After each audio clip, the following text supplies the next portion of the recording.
ওদিকে ওয়াশিংটনে ওসমান হাদির গায়েবানা জানাজা অনুষ্ঠিত হয়েছে। স্থানীয় সময় শুক্রবার বাদ-জুমা স্প্রিংফিল্ডের দারুল হুদা মসজিদে এই গায়েবানা জানাজা অনুষ্ঠিত হয়। রাষ্ট্রদূত মুশফিকুল ফজল আনসারের ইমামতিতে এই গায়েবানা জানাজা অনুষ্ঠিত হয়। উপস্থিত ছিলেন সেখানে বাংলাদেশ দূতাবাসের প্রেস মিনিস্টার গোলাম মুর্তজা।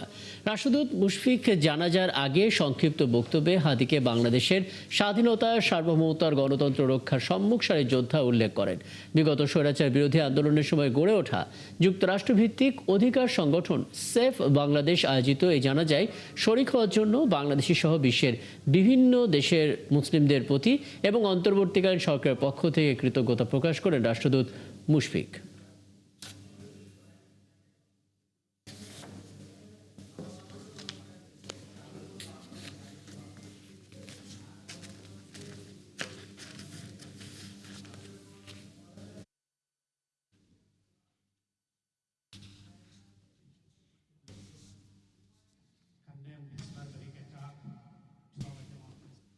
যুগ যুগ ধরে আমরা হাদিকে স্মরণ করব এবং হাদির সেই বলিষ্ঠ কণ্ঠস্বর যেন বাংলাদেশের প্রতিটি ঘরে ঘরে স্বাধীনতা রক্ষার জন্য যেন ছড়িয়ে পড়ে। হাদি ছিলেন করার মানুষ, ভাঙার নয়।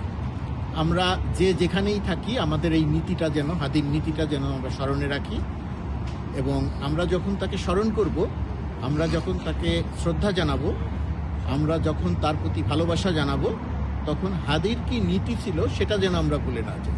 সবার প্রতি অনুরোধ থাকবে আমরা যাতে ধৈর্যের সাথে, সংযমের সাথে যাতে পরিস্থিতিগুলো মোকাবেলা করি, আমরা যাতে কোনো ধরনের উস্কানি, কোনো ধরনের ফাঁদে পান দিয়ে আমাদের স্বাধীনতা এবং সার্বভৌমত্বকে আবার যাতে হুমকির মধ্যে না ফেলি।